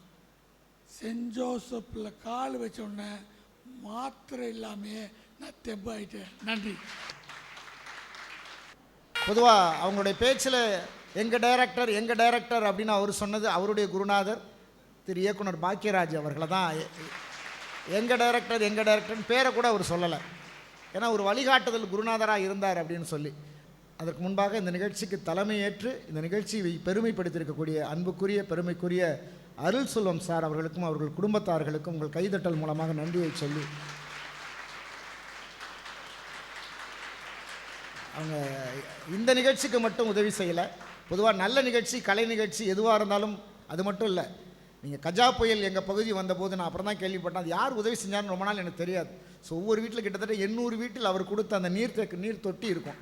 ஸோ அவர் தான் அதை இலவசமாக கொடுத்துருக்கார் அப்படிங்கிறது எனக்கு சமீபத்தில் தான் தெரியும். அப்படி பல உன்னதமான மனிதர்கள் சிறப்பு விருந்தினராக இருந்திருக்கக்கூடிய நம்முடைய மரியாதைக்குரிய வருங்கால கவர்னர் தனசேகரன் உள்ளிட்ட குத்து விளக்கேற்றி பெருமை சேர்த்தவர்கள், இந்த மேடைக்கு வந்து விருது பெற்ற பெருமையாளர்கள், இந்த நிகழ்வை கண்டுகளித்து கொண்டிருக்கிறவங்க அத்தனை பேருக்கும் மீண்டும் எங்களுடைய பணிவான நன்றியை தெரிவித்துக் கொள்கிறோம். குறிப்பாக இந்த நிகழ்ச்சியை அற்புதமாக ஒருங்கிணைத்திருக்கக்கூடிய இனிய நண்பர் ரொட்டேரியன் தெற்கு ரோட்டரி சங்கத்தினுடைய தலைவர் அன்புக்குரிய நண்பர் இளங்கோவன் அவர்களுக்கும் இந்த நேரத்தில் எங்களுடைய நன்றியை சொல்லி,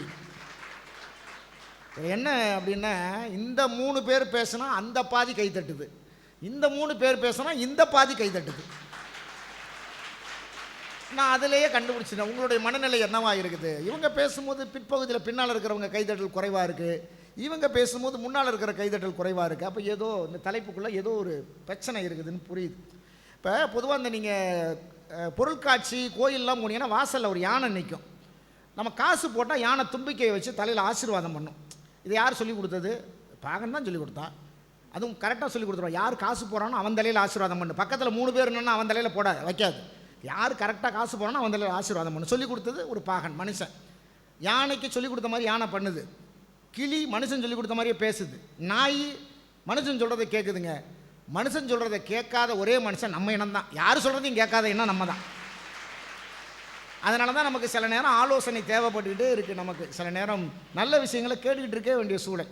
இந்த பக்கம் 3 இளைஞர்கள் தான் இவங்க. அவங்க சொன்ன மாதிரி 25 தான் இந்த 3 பேரும். இவங்க அந்த தலைப்பை அவங்க மனசுலேருந்து அணுகுறாங்க. எங்களுக்கு வழி விடுங்க, எங்களுக்கு எல்லாம் தெரியும், நாங்கள் படிச்சிருக்கோம், அந்த காலம் கிடையாது, எங்களுக்கு எல்லாம் தெரியும், வழி விடுங்க அப்படின்னு சொல்கிற விஷயம். நீங்கள் ஒரு தவளைகள்லாம் சேர்ந்து போட்டி போட்டு தான் ஒரு 100வது மாடியில் யார் முதல்ல ஏறுறாங்களோ அவங்களுக்கு பரிசுன்னு தவளைகள்லாம் போட்டி போட்டு வேகமாக மேலே ஏறி இருக்கு. அதில் பாதி தவளை வயசான தவளை ஏற முடியலை, கீழே இருந்துருச்சு. இளந்தவளையெல்லாம் மேலே ஏறி இருக்கு.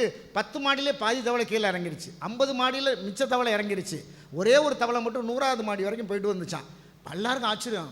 ஐயோ, கீழேருந்து கத்துது வேறு தவளை, இறங்கு, இந்த ஏற முடியாத தவளையெல்லாம் இருக்குல்ல, கீழேருந்து கத்துது, விழுந்துருவே, ஏறாத, இறங்கு, விழுந்துருவே அப்படின்னு கத்துது. ஆனால் ஒரு தவளை மட்டும் மேலே போயிட்டு வந்துருச்சு 100வது மாடி. எல்லாம் கேட்குது, எப்படி உன்னால் முடிஞ்சு நாங்கள்லாம் சத்தம் போட்டு கத்தனமே, விழுந்துருவே அப்படின்னப்போ அந்த தவளை பேசாமல் இருந்துதான். அப்புறம் தான் விசாரித்து பார்த்தா அந்த தவளைக்கு 2 காதும் கேட்காதான். உன்னால் முடியாதுங்கிற வார்த்தையை காதில் வாங்காமல் இருந்தாலே ஜெயிச்சிடலாங்க. அதை தான் இவங்க சொல்கிறாங்க. அடுத்தவங்க பேச்சு ஏன் கேட்குறீங்க? எங்களால் முடியும். இன்னொன்று தெரியுங்களா, நான் கல்யாணத்துக்கு முன்னால் வரைக்கும் ரத்த தானம் பண்ணதில்லைங்க. ஏன்னா எங்கள் அம்மா விட மாட்டாங்க. ஐயோ பண்ணாத, இழைச்சி போயிடுவேன், நோய் வந்துடும் அப்படின்னு ஒரு இது இருந்ததில்லை, நம்பிக்கை இருந்ததில்லை, மூட நம்பிக்கை இருந்ததில்லை. ரத்த தானம் பண்ணக்கூடாது, பண்ணால் நோய் வந்துடும், இழைச்சி போயிடுவேன்னு உண்மையிலே எங்கள் அம்மா பண்ண விட மாட்டாங்க. ஆனால் இன்றைய தலைமுறை நீங்கள் யார்கிட்டையும் கேட்குறதில்ல. ஒரு மெசேஜ், ஒரு அரிய வகை ரத்தம்னா யாருக்கிட்டையும் கேட்காம ஒரு இளைஞன் வந்து வாசலில் நிற்கிறாங்க, ஆஸ்பத்திரி மருத்துவமனை வாசலில் வந்து நிற்கிறான். எந்த அனுமதி வாங்குறதில்ல, அப்பாட்ட அம்மாட்ட கேட்குறதில்ல. என் பையன்லாம் கொடுத்துட்டு தான் ஃபோன் பண்ணி சொல்கிறான் ரத்த தானம் பண்ணிட்டேன்னு. அந்தளவுக்கு இன்றைக்கு சமுதாய அக்கறையோடு தான் முடிவெடுக்கிறாங்க. இன்றைய இளைஞர்கள் தான் முடிவெடுக்கிறான். ஆக எங்களால் முடியும், எங்களுக்கு வழிகாட்டி இருக்கணும்னு அவசியம் இல்லை. எங்களுக்கு சொந்த சிந்தனை இருக்கிறது, நாங்கள் படிச்சிருக்கோம், எங்களுக்கு இந்த உலகத்தினுடைய அனுபவ அறிவு இல்லாவிட்டாலும் அதையெல்லாம் நாங்கள் படித்து தெரிந்து கொண்டிருக்கிறோம், எங்களுக்கு வழிவிடுங்க என்று அற்புதமாக பேசியிருக்கிறார்கள். ஆக இன்றைய இளைஞர்கள் மனசில் சொல்ல நினைப்பது வழிவிடுங்கள் தான். அப்படி தீர்ப்பு சொல்லிடலாமா? நான் சொல்லலை, நான் தீர்ப்பு சொல்லலை. இந்த இவங்க 3 பேர் என்ன பேசியிருக்காங்கிறத ஒரு 2 நிமிஷமாக அது பார்த்துட்டு அப்படி தீர்ப்புக்கு வந்தானே நல்லாயிருக்கும். பொதுவாக விமானம் மேலே பறகுது பார்த்தீங்களா, அதுக்கு கண்ட்ரோல் ரூம்னு ஒன்று இருக்கும். அந்த கண்ட்ரோல் ரூமுக்கு தான் தெரியும் இந்த விமானம் எத்தனை அடி உயரத்தில் பறகுது, எந்த நாட்டுக்கு மேலே பறகுது, அல்லது எந்த கடலுக்கு மேலே பறகுதுன்னு கண்ட்ரோல் ரூமுக்கு தான் தெரியும். ஒருவேளை அந்த கண்ட்ரோல் ரூமுக்கு தெரியலைன்னு வச்சுங்களேன், அந்த விமானம் கடத்தப்பட்டு விட்டது, அந்த விமானம் விபத்துக்குள்ளாகி விட்டதுன்னு அர்த்தம். ஒரு மாணவன், ஒரு இளைஞன், ஒரு மாணவி எங்கே போகிறாள், எங்கே வருகிறாள் என்பது குறைந்தபட்சம் தாய்க்கோ தந்தைக்கோ ஆசிரியருக்கோ தெரியவில்லை என்றால் அவள் தவறான பாதையிலே சென்று கொண்டிருக்கிறாள் என்பது நிஜம். இளைய சமுதாயத்துக்கு ஒரு கண்ட்ரோல் ரூம், விமானத்துக்கு இருக்கிற மாதிரி ஒரு கண்ட்ரோல் ரூம் வேணும். அவ்வளோதான் வாழ்க்கை. நீங்கள் திறமை தகுதி இருக்கிறது முக்கியம் இல்லை, ஒரு வழிகாட்டணும். புலமை பித்தன் ஒரு வரி அழகாக சொல்லுவார் ஒரு படத்தில். அந்த பாடல் வரி எனக்கு, 6 கரைகளில் அடங்கி நடந்திடல் காடு வளம் பெறலாம், தினம் நல்ல நெறிகண்டு பிள்ளை வளர்ந்தால் நாடு நலம் பெறலாம். 6 கரைகளில் அடங்கி நடந்திடல் காடு வளம் பெறலாம், தினம் நல்ல நெறி கண்டு பிள்ளை வளர்ந்திடல் நாடும் நலம் பெறலாம், நாடும் நலம் பெறலாம் அப்படின்னு அற்புதமாக சொல்லியிருப்பார். 6க்கு கரை தேவை, 6க்கு கரை சரியாக இருந்தால் அது காடு வளம் பெறும். பிள்ளைகளுக்கு அந்த அக்கறையுள்ள வழிகாட்டிகள் இருந்தால் அந்த பிள்ளை நலம் பெறுவான்கிறத அந்த புலமை பித்தன் அற்புதமாக அந்த பாடலில் பதிவு செஞ்சிருப்பார். இன்றைக்கு இருக்கிற இளைய தலைமுறைக்கு தனித்திறமை இருக்கிறது, தன்னம்பிக்கை இருக்கிறது, தன்முனைப்பு இருக்கிறது, எல்லாம் இருந்தாலும் ஒரு சின்ன தயக்கம் இருக்கிறது. இதை செய்ய முடியுமா, இதை சாதிக்க முடியுமாங்கிற சின்ன தயக்கம் இருக்கிறது. அந்த தயக்கத்தை நீக்குவதற்குத்தான் உங்களுக்கு ஒரு வழிகாட்டி தேவை என்று இவர்கள் சொல்லியிருக்கிறார்கள். அந்த வழிகாட்டியோடு நீங்கள் ஒரு செயலை செய்யும்போது அதை இன்னும் சிறப்பாக உங்களால் செய்ய முடியுங்கிற நம்பிக்கை அவர்களுக்கு இருக்கிறது. ஆகவே நீங்கள் மனசில் நினைப்பது எங்களால் முடியும் வழிவிடுங்கள் என்று சொல்வது இருந்தாலும் ஒரு தயக்கத்தை நீக்குவதற்கு இந்த வழிகாட்டுகள் தேவைப்படுவதால் இன்றைய இளைய சமுதாயம் சொல்ல நினைப்பது வழிகாட்டுங்கள் வழிகாட்டுங்கள் என்று சொல்லி இதுகாரம் இறுதி கட்டங்கள் அத்தனை பேருக்கு நன்றி கூறி வணக்கம் கூறி விடைபெற்றுக் கொள்கிறோம். நன்றி, வணக்கம்.